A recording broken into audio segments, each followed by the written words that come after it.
Hoje o Fórum Permanente de Reflexão sobre a Unesp tem o prazer de receber o professor Roberto Romano, que é doutor em Filosofia pela École des Hautes Études de Sciences Sociales e professor titular da Universidade do IFCH, da Universidade Estadual de Campinas.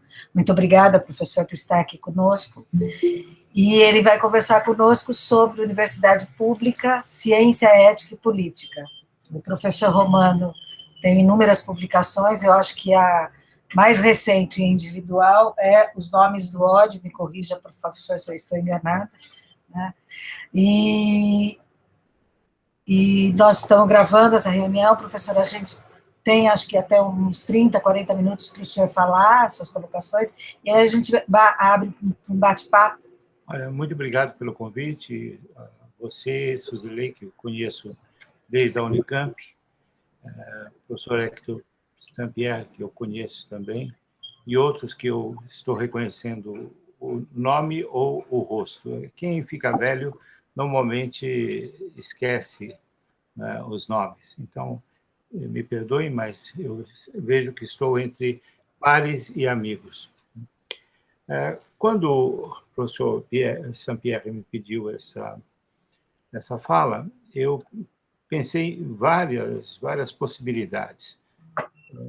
Todas me desagradaram, porque sobre a universidade para universitários de escola, e quem está na Unesp, com certeza, é universitário de escola, é estudante. Por outro lado, tratar a questão ética, né, de uma maneira mais rápida, me parece também um pouco desastroso, né? Eu vou tentar fazer uma espécie de anamnese da universidade em relação aos poderes do Estado e aos poderes vigentes na sociedade, como o caso da Igreja, e vou caminhar a reflexão para os dias de hoje, né? Aí, evidentemente, os senhores talvez tenham muito mais a dizer do que eu, e então a minha fala também será breve. Eu não indicarei fontes bibliográficas e documentais, pois tal não é o escopo do nosso encontro, né? Não estamos fazendo um seminário, um simpósio, etc. Eu gostaria apenas de mencionar dois textos que ajudam a reflexão sobre a Universidade Brasileira e a Unesp, né? O primeiro tem como título Memória da Universidade Federal do Rio Grande do Sul. Embora o título seja esse, parecendo apenas regional, os autores, que são Mozart Pereira Soares e Peri Pinto Diniz, fazem uma retrospectiva ampla da universidade em terras brasileiras. Portanto, há uma espécie de mapeamento do surgimento da universidade aqui no Brasil, que me parece bastante relevante. O segundo é de José Weidengorn, que é docente aí da Unesp, né, e que tem aquele trabalho de doutoramento, As Seis Irmãs, as faculdades de Filosofia, Ciências e Letras, as que deram origem à Unesp. Esses dois textos ficarão como pano de fundo, eu não vou recorrer a eles de maneira pontual, mas eles ficarão como pano de fundo. Me perdoem, eu tenho um pouco de filósofo de um lado, de estudioso da filosofia. Filósofo, eu acho que eu nunca fui, nem nunca serei, mas e também de história. E me parece que é importante, nesse momento em que a nossa instituição universitária está sendo tão combatida, né, e está ficando a cada dia mais combalida nesse combate, que nós retomemos a questão da universidade no seu surgimento. Eu fui aluno do professor Jacques Legoff na Escola de Altos Estudos, e ali eu acompanhei as exposições dele sobre o nascimento da universidade na Idade Média e depois as consequências, coisa que depois foi traduzido no seu livro 18 Ensaios sobre a Idade Média, que são marcos do estudo sobre a questão universitária. As universidades, então, surgem na Idade Média e era praticamente, a universidade era a única corporação aberta. As demais eram fechadas aos membros e às suas famílias. Esse é um ponto que me parece essencial na história e na essência da universidade. Essa abertura, ela não surgiu como alguma instituição fechada para os demais seres humanos, mas aberta para aqueles que quisessem. A ideia de corporação, portanto, já surge de uma maneira contraditória. Ela não é propriamente uma corporação, como nós conhecemos durante a Idade Média e até o começo da Idade Moderna. Outro ponto essencial da universidade nascente é que pessoas de toda a Europa, em especial a saída dos feudos, vinham para ela, né? Como diz Jacques Legoff, nas cidades, aqueles jovens professores e estudantes eram mal vistos pelos burgueses. A universidade era tida como o lado mais selvagem das urbes. Liberdade de ensino, pesquisa e debates.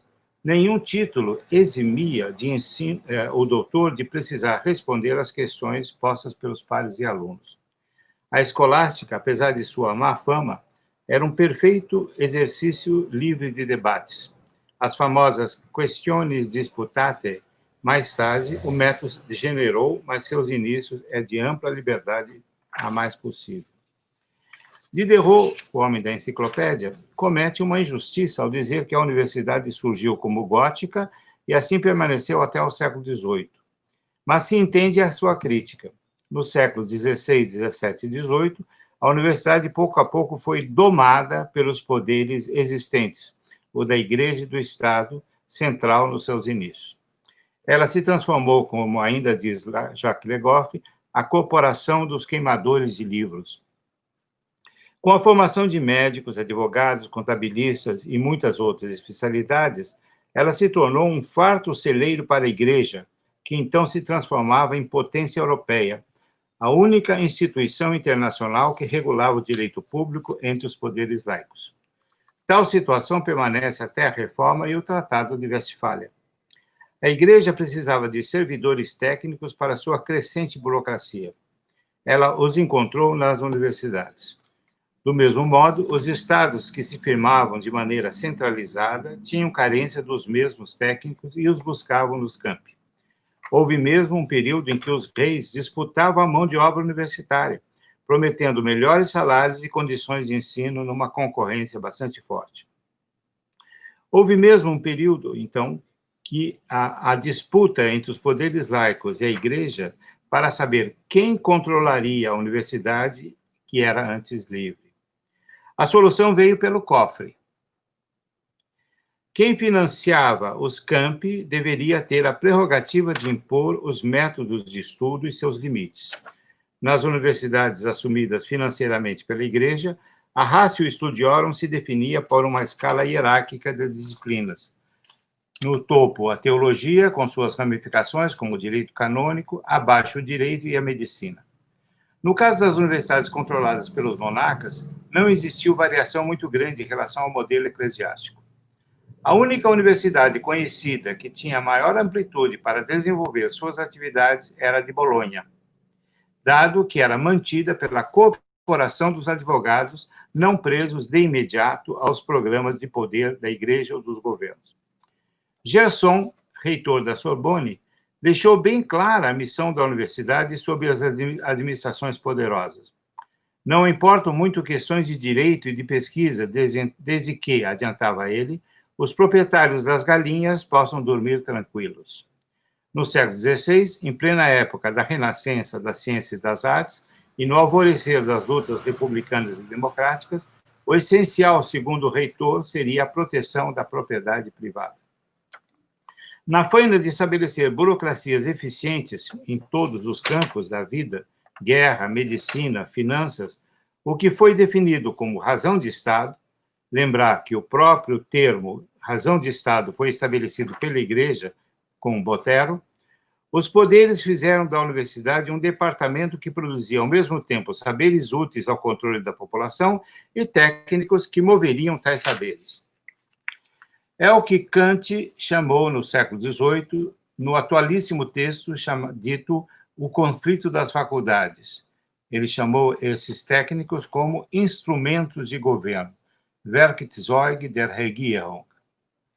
A função de unificar os dominados pelos poderes dominantes segue na universidade até o século XX. Os campi formam mão de obra de controle e planificação e recebem em troca recursos para manter pesquisa e ensino. A fotografia mais impiedosa dos trabalhos e dos trabalhadores acadêmicos encontra-se, penso eu, no pequeno texto de Max Weber, A Ciência como Vocação. Não mais apenas um celeiro de instrumentos governamentais, a universidade e seus laboratórios passa a ser a sede de saberes existentes para os mercados. E boa parte do organismo acadêmico se transforma em usina burocratizada. Cada setor é comandado por um boss, o mais graduado, que administra os departamentos na busca de oferecer produtos ao Estado e ao mercado. Ele estabelece convênios, consegue recursos e manda nos seus pares menos titulados.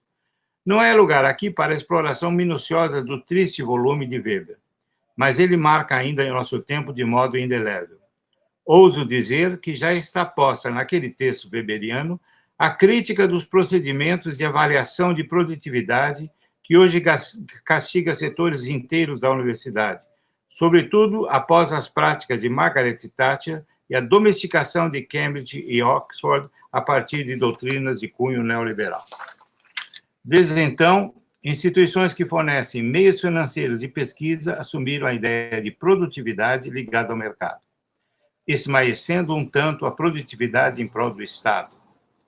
Universidades públicas paulistas e federais, segundo a FAPESP, né, há uma pesquisa que eu acho muito interessante, de anos atrás, da FAPESP, que indica que, de Pernambuco a Porto Alegre, há uma rede de saberes no Brasil que poderia ombrear com países como a Itália, a França, etc.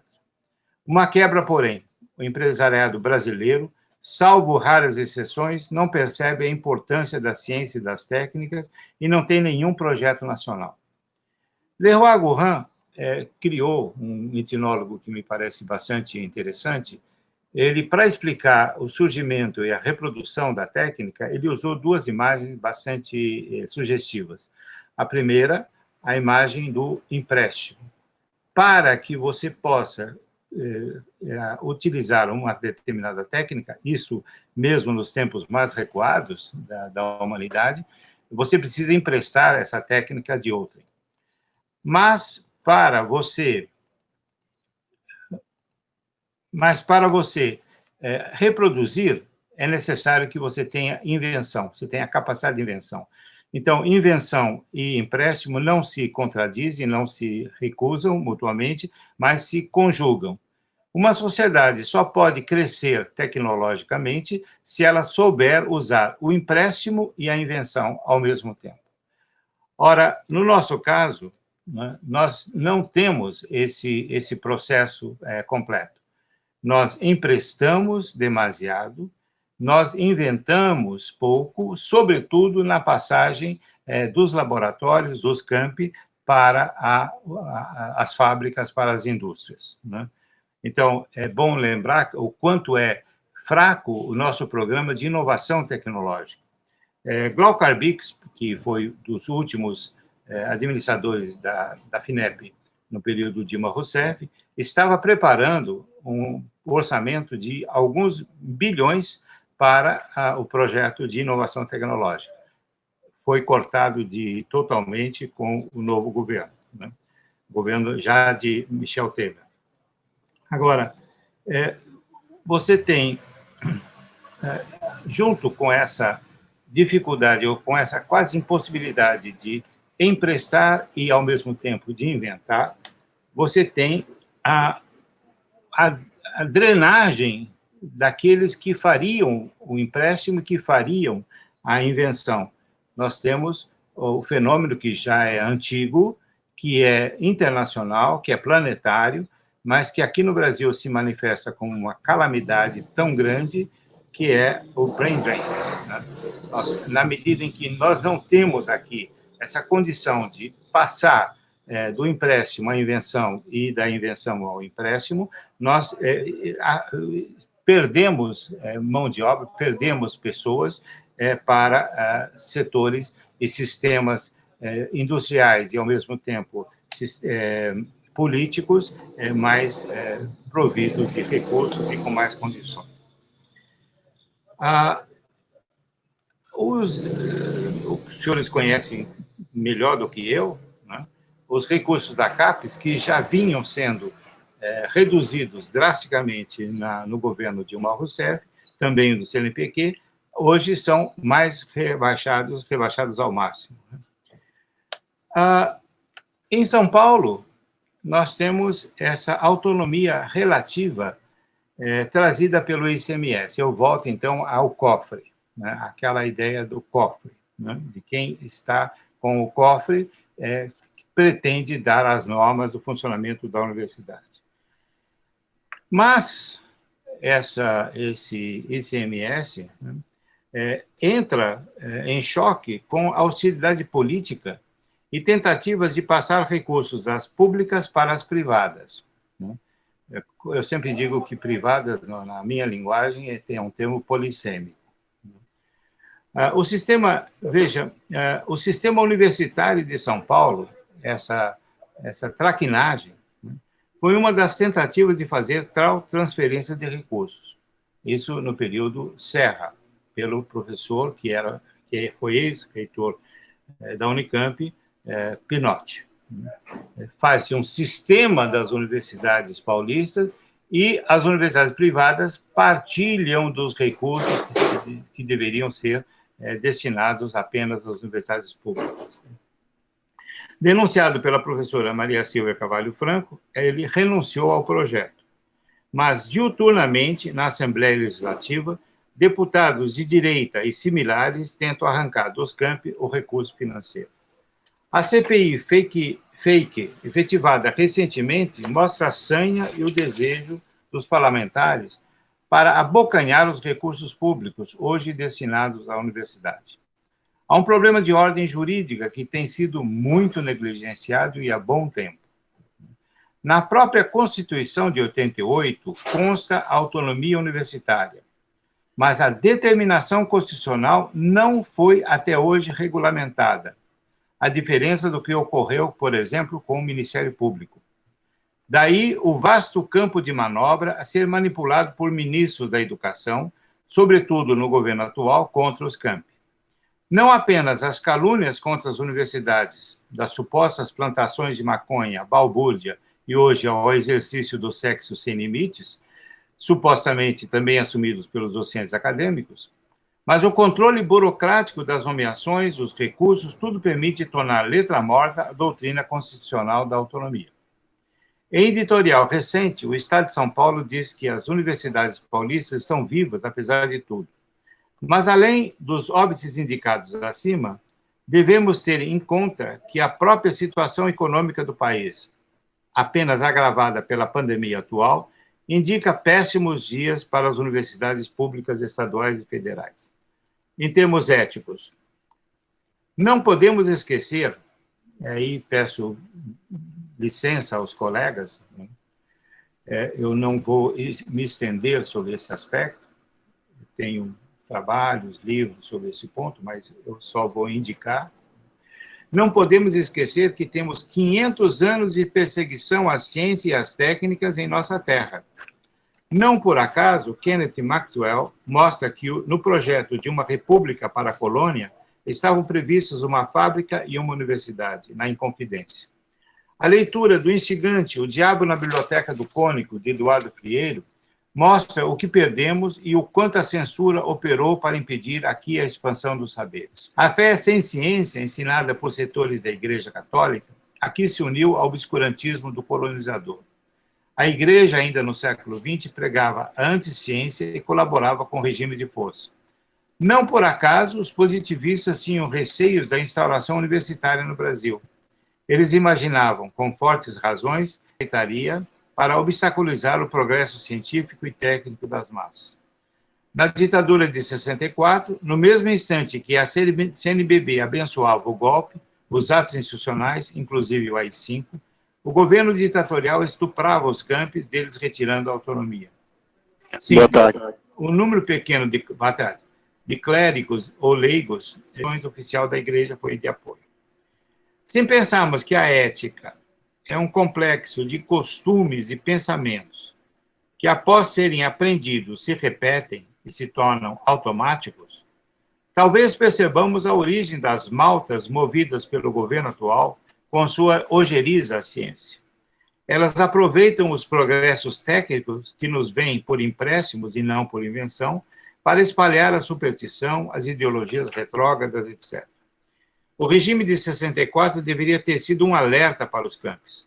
Mantida a incultura das massas, sempre que movidas por elites igualmente inimigas do saber, os ataques ao conhecimento e aos seus praticantes ressurgiriam. E ressurgiu hoje. A Unesp é fruto dos institutos isolados que trouxeram inovações em todos os sentidos para o Estado de São Paulo. Instituída como organismo, ela presta serviço ao Estado e ao Brasil com pesquisadores e docentes qualificados. Foi árdua a sua passagem de instituição ligada aos poderes ditatoriais para o estatuto de uma reunião livre de faculdades e institutos. A figura de Jorge Nagli, por exemplo, foi estratégica em tal mudança.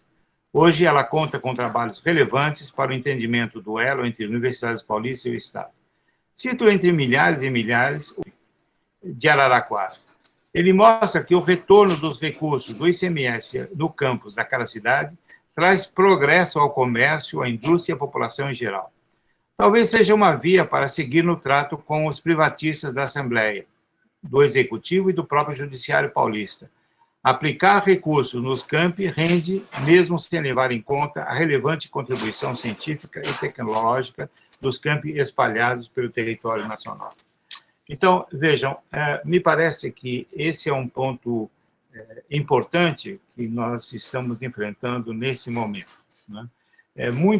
Muitos de nós imaginam que essa onda obscurantista, que essa luta contra a ciência, que ela aparece do nada, que ela aparece, de repente, por efeito de uma propaganda da extrema-direita e por efeito de um governo. O fato é que esse governo e que essa propaganda e essas hordas que acreditam na Terra plana, que acreditam na cloriquina, que acreditam em alhos e bugalhos, essa onda é resultado, ela não é pressuposto. Portanto, ela tem um enraizamento ético do pior nível possível na nossa história e no nosso corpo social, né?